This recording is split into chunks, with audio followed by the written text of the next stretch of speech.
भारत ने मेरे भारत ने दुनिया को तब्दील किया, तारों की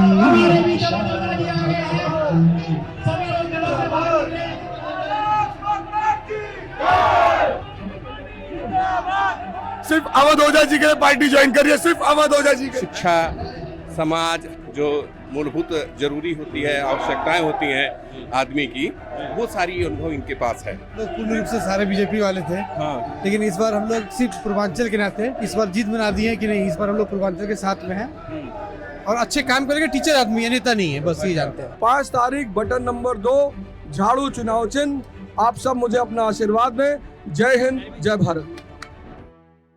पूर्वी दिल्ली का पड़पड़गंज विधानसभा क्षेत्र, ये सीट तो पहले से चर्चा में रही है, लेकिन इस चुनाव में इसको चर्चा में लेकर आए हैं अवध ओझा।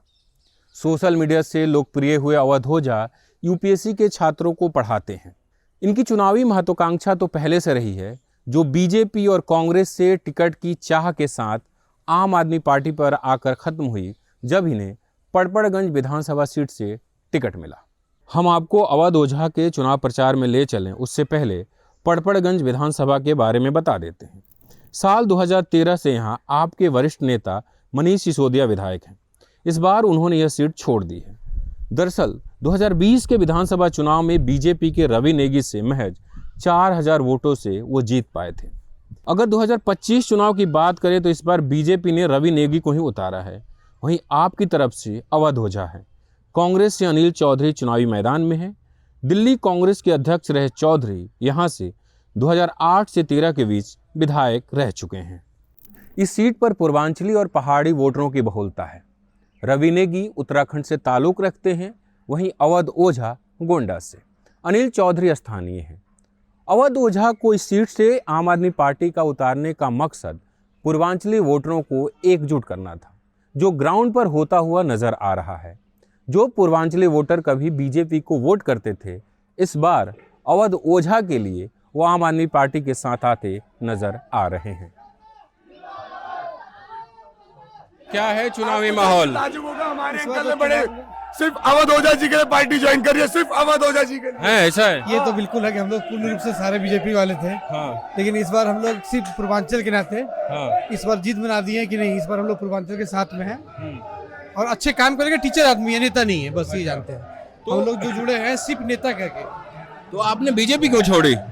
देखिए, बीजेपी में ऐसा नहीं था कि कोई दिक्कत थी, बीजेपी भी ठीक थे, लेकिन पूर्वांचल के नाते एक टीचर के नाते में कि ये जानते हैं कि राजनीतिक नहीं करेंगे, ये शिक्षक हैं और ये सारे पूर्ण रूप से जो भी वर्क करेंगे एक अच्छे वर्क करेंगे, बस इसी रूप में हम लोग जुड़े हुए हैं।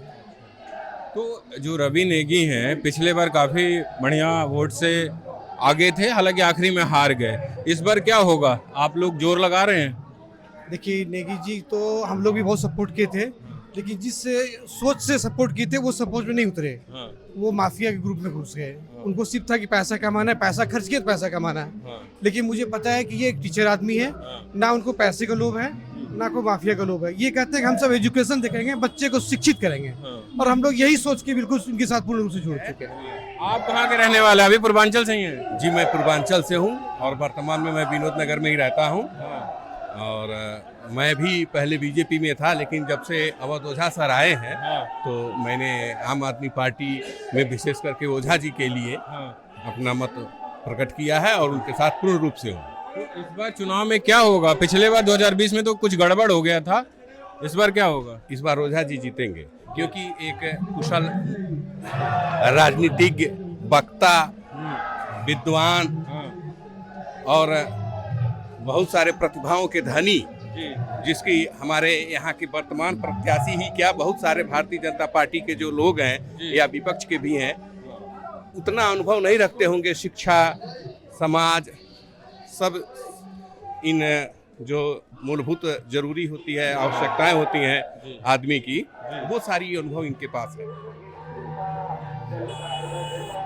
गरीब लोग इसलिए जुड़ गया है कि रेडियो बेचारे पटरी पर अपना गुजारा कर रहे हैं, और यहाँ किराएदार हैं या मकान मालिक हैं जिनके बिजली के बिल हैं वो नॉर्मल हैं, मतलब ज्यादा दबाव नहीं है। अगर दूसरी सरकार होती तो 8-8, 10-10 रुपए यूनिट होता। लेकिन सर ये बीजेपी तो इस बार कह रही है कि जो योजनाएं चल रही है आम आदमी पार्टी की सरकार में उसको हम जारी रखेंगे और भी बहुत कुछ देंगे। क्या इसका असर नहीं हो रहा जनता पे? इसका असर यूं नहीं होगा कि जब मोदी की सरकार बनी थी 2014 के अंदर, मोदी ने कितना बड़ा झूठ बोला था, 15-15 लाख आएंगे, बेरोजगार युवाओं को रोजगार देंगे। आज की डेट में सड़कों पे घूम रहा है नौजवान, और उसका कारण है कि क्राइम बढ़ रहा है। ये मोदी सरकार की देन है जो क्राइम बढ़ाने वाली बात है। जहां भी आपराधिक मामले हो रहे हैं उसमें बीजेपी की नेता का परोक्ष रूप से या प्रत्यक्ष रूप से हाथ होता पाया गया है। तो बीजेपी जो घोषणाएं कर रही है, अभी लगातार 3 घोषणा पत्र आ गया। इस पे विश्वास नहीं किया जा सकता। बीजेपी वालों पे विश्वास करना ही बेकार है। बीजेपी की सरकार सर और प्रांतों में भी तो है। हाँ। बीजेपी की सरकार कम से कम लगभग 18-20 प्रांतों में है। वहाँ पर कोई योजना चल रही है? ये गांव पे जैसे लाडली बहना वगैरह चल रहा है, लेकिन वहाँ सरकारें बहुत कर्जे में है, कई योजनाएं बंद की जा रही है उसके कारण। यहाँ आम आदमी पार्टी ने महिलाओं को फ्री सेवा दे रखी है। जो 10,000 रुपये 8,000 रुपये महिला जो घरों में काम करने जाती है या फैक्ट्री में जाती है, उन महिलाओं को बहुत फायदा हो रहा है। वो महिला तो उसमें लोग कट नहीं सकती किसी कीमत पे भी। 2-3 हजार रुपये उनका किराया बच जाता है। लेकिन एक चीज बताइए कि ये पिछले बार 2020 में जो पड़पड़गंज की स्थिति हुई थी कि मनीष सिसोदिया आखिरी में जीते, क्या इस बार वैसा होगा या एक तरफा है या लड़ाई किसके बीच में? नहीं, टक्कर तो कांटे की है, ऐसा नहीं है, क्योंकि कांग्रेस का जो उम्मीदवार है वो जमीन से जुड़ा हुआ है, तो इसलिए वो भी कम नहीं है और कांग्रेस पार्टी का अध्यक्ष रह चुका है। इधर बीजेपी की तरफ चले जाइए तो ये जो है नेगी साहब, ये यहाँ धरती से जुड़े हुए हैं। टक्कर तो यहाँ कांटे की है। हाँ, जबकि ओझा जी बेशक नोएडा क्षेत्र से आए हुए हैं, यहाँ लोग कम जानते हैं, पढ़ा लिखा तबका सब जानता है उनको, लेकिन ओझा जी का जो व्यवहार अच्छा है वो शिक्षा को लेकर के ही क्रांति करने जा रहे हैं। हाँ,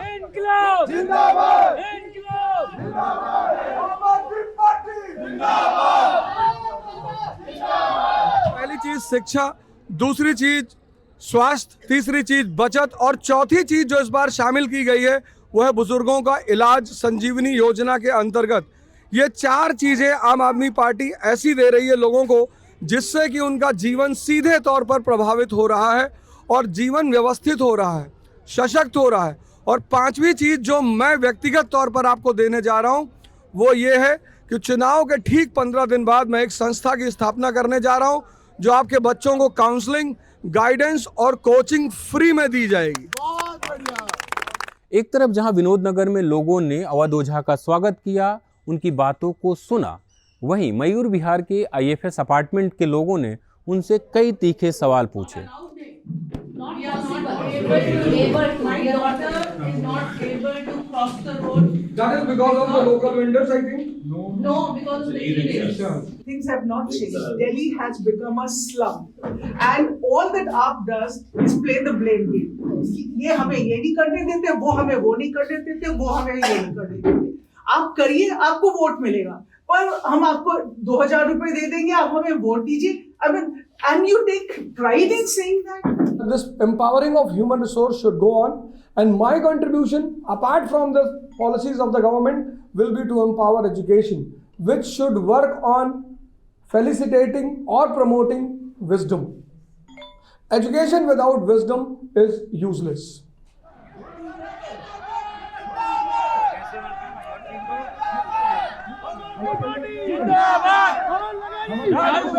ऐसे में देखें तो अवध ओझा की राह आसान नहीं है। हालांकि उन्हें कॉन्फिडेंस है कि वो खुद भी चुनाव जीत रहे हैं और उनकी पार्टी दिल्ली में 60 सीटें जीतने जा रही है। आप शिक्षक हैं, वोटरों को समझाना मुश्किल हो रहा है कि छात्रों को समझाना मुश्किल होता है? समझाना नहीं है, दिखाना है जी। जब आप दिखाते हो ना तो वो चीज़ विजुअलाइज होती है, विजन बनता है और दोनों लोग समझते हैं कि क्या कर रहा है। लेकिन मुश्किल कहाँ हो रहा है? अभी मैं देख रहा था आप काफी संघर्ष कर रहे थे लोगों को। संघर्ष नहीं, वो डिस्कशन चल रहा था। डेमोक्रेसी का सबसे अच्छी चीज क्या है? Debate and discussion. जी सर, अभी आप चुनावी मैदान में आ गए, अब चुनाव में बहुत कम दिन बचे हुए हैं, क्या माहौल है? बहुत प्यारा माहौल है। आप आइए हमारी विधानसभा पूरी घूमिए, आपको माहौल बड़ा पता चलेगा। बहुत अच्छा माहौल है। मनीष सिसोदिया की जगह आप इस जगह से लड़ रहे हैं। पिछले बार 2020 में हमने देखा कि आखिरी दौर में वो जीते थे, कहीं आप वो चले गए, कहीं आपको बलि का बकरा तो नहीं बनाया गया? कौन कह रहा है ये बात? कौन गुस्ताख ऐसी गलती कर रहा है ये बात कहने के लिए?